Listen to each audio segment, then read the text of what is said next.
Yuk, selamat malam. Kembali lagi di channel gua Rian Ahmad. Oke, kali ini gua akan ngebahas soal MotoGP Mandalika. Oke, MotoGP Mandalika ternyata sesuai dengan yang gua prediksi dan ternyata memang cukup menarik walaupun hasil dari prediksi gua untuk yang naik podium itu salah. Cuma Quartararo doang yang tepat di posisi kedua. Dan posisi pertama ternyata yang sama sekali gua tidak melihat pembalap ini.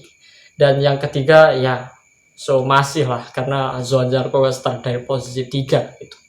Dan ya sebelum race dimulai, MotoGP Mandalika ini sempat mengalami delay atau istilahnya diundur 1 jam lebih karena hujannya yang cukup deras dan cukup lebat juga.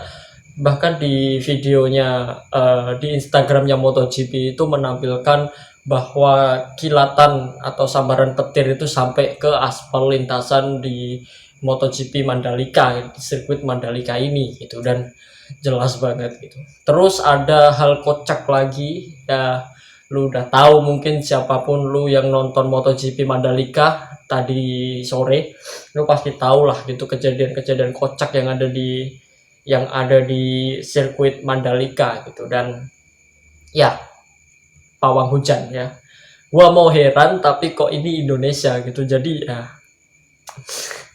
yang lain udah mikirin nuklir, udah mikirin apa, ini masih ke ya tau lah budaya ya kan. Oke, kita masuk ke race-nya aja ya.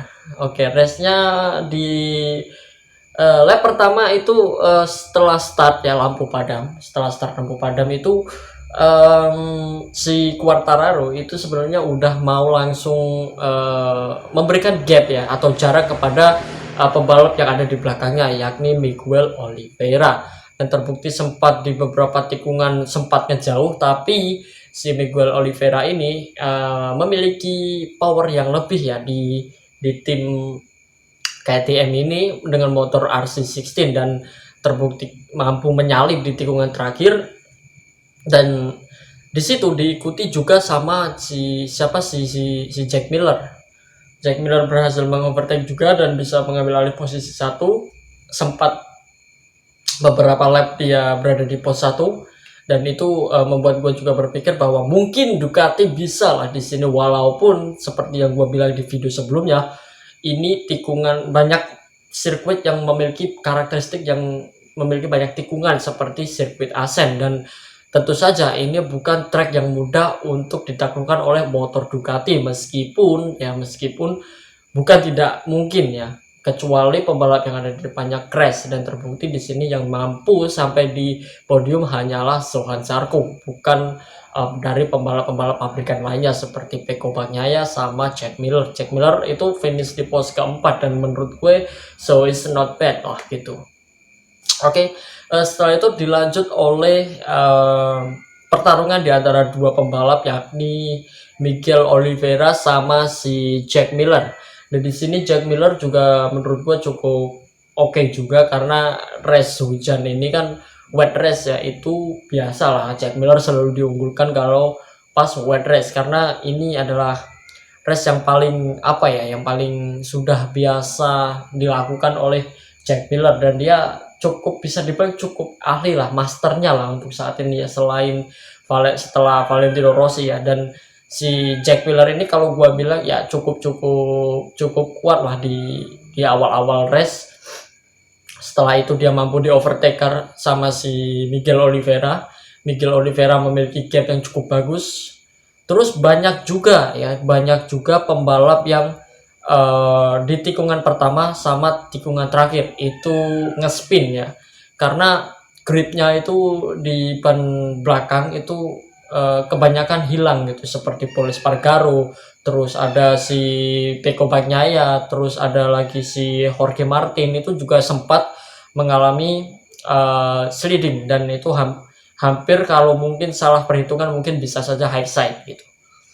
Terus pertarungan yang paling menarik itu ada di posisi 8 juga, setelah di depan nggak kejamah lah gitu kasarnya ya. Dan Quartararo juga sempat kedodoran juga setelah race lap-lap awal itu Quartararo juga sempat kedodoran, kesulitan juga karena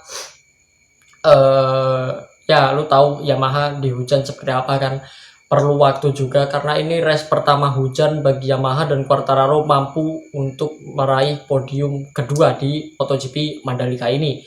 Dan Oliveira juga memecahkan rekor untuk pembalap pertama yang mampu meraih podium tertinggi di MotoGP.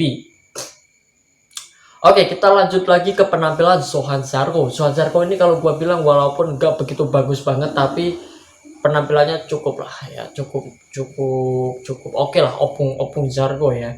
Walaupun gua yakin ini pembalap gak bakalan lama lah gitu ya kan, istilahnya gak bakalan lama itu untuk persaingan MotoGP itu gak selamanya dia bakalan ada di depan seperti saat ini ya, seperti musim-musim lalu lah dia bersama Pramac Racing juga cukup bagus, tapi nyatanya di sampai akhir musim ya terbukti hanya ya cuma pemanis doang gitu, sama seperti Jack Miller di awal-awal musim oke, tapi di akhir-akhir musim ya so it's a bad gitu, dan buruk banget.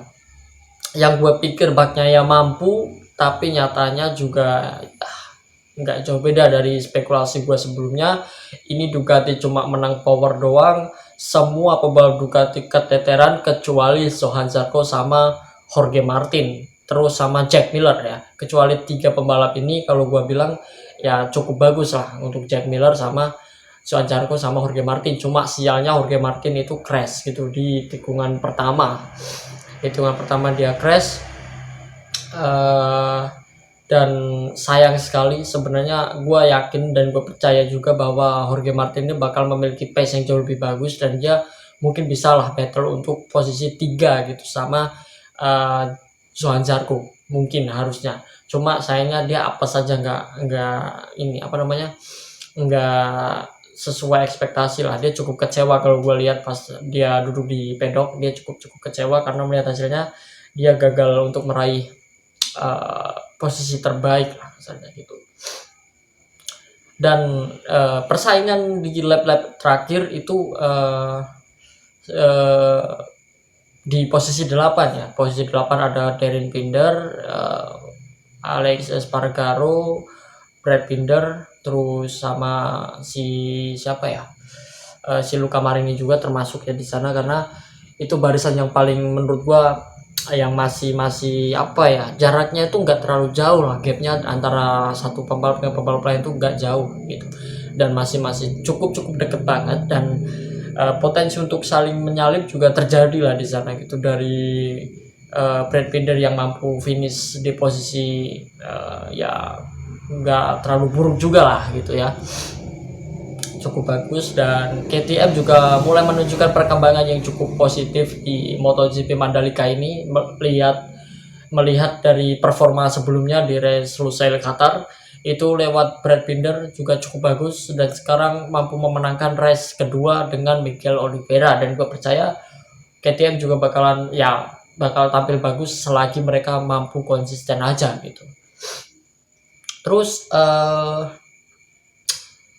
gue mau komentari juga penampilan dari Miguel Oliveira yang cukup konsisten lah di antara para pembalap lainnya. Dia sama sekali gak melakukan mistake apapun, gak sedikit pun melakukan kesalahan apapun, dan dia cukup berjalan lancar-lancar aja, gak ada masalah, gak ada problem sama motornya, kayak gak ada ngespin, gak ada ngelebar ataupun gak ada apa seperti Johann Zarco. Johann Zarco itu sempat ngelebar juga ya, tapi itu menjadi problem yang cukup besar karena mungkin karena track sudah mulai mengering dan juga nggak terlalu kering, masih basah, cuma mungkin ya untuk air di track line itu udah mulai habis, dan di situ mungkin si Johann Zarco mulai merasakan feel kurang bagus sama motornya gitu. Dan si Miguel Oliveira cukup konsisten, sama sekali nggak ngelebar dan sama sekali nggak ada problem apapun sama motor KTM, dan ini cukup perfect kalau gue bilang, meskipun startnya itu dari posisi row 3, dan kalau row 3 itu kalau nggak salah di sekitar 7 lah ya, 7 789 dan dia di posisi ketujuh kalau nggak salah ya. Dan setelah itu dia pun startnya cukup bagus dan gue cukup mengapresiasi hal itu. Dan ya intinya ini menjadi race yang paling seru lah gitu. Di lap terakhir juga si Miguel Oliveira juga mulai menunjukkan kecepatannya, ditambah juga Fabio Quartararo di 2 lap terakhir dia sudah mulai menunjukkan kecepatan motor Wazita R1 di setiap tikungan saat melibas tikungan. Dan kalau gue percaya ya kalau si Fabio Quartararo ini sebenarnya masih mampu untuk meraih kemenangan gitu di MotoGP Mandalika, asalkan masih ada tersisa 2 lap lagi ya, 2 atau 3 lap mungkin masih bisa lah mengejar si Miguel Oliveira. Dan gue juga mau melihat Miguel Oliveira juga sepertinya dia juga mulai menurunkan kecepatan di lap-lap terakhir, karena dia nggak mau terlalu mengambil resiko juga kan. Kalau misalnya dia crash itu sangat menyayangkan banget. Dan dia udah di posisi 1, dia berhasil mengalahkan kekuatan dari powernya Ducati yang memang gue bilang di video sebelumnya, memang tim Ducati ini tim yang penuh dengan orang-orang yang memiliki ego tinggi, seperti ya lu tahu Paolo Ciabatti sama si Gigi Dalinya.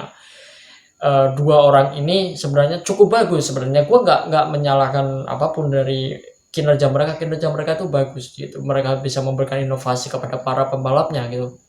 Bahkan gue cukup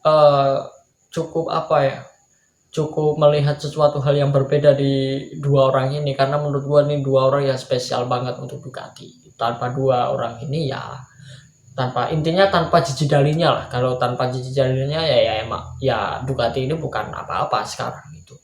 Dia gabung ke Ducati dan merubah segalanya dan membuat motor bisa bersaing aja gitu ya, nggak sampai ke juara, cuma bersaing aja untuk championship gitu ya. Untuk podium jelas sudah mampu dikunci oleh Miguel Oliveira.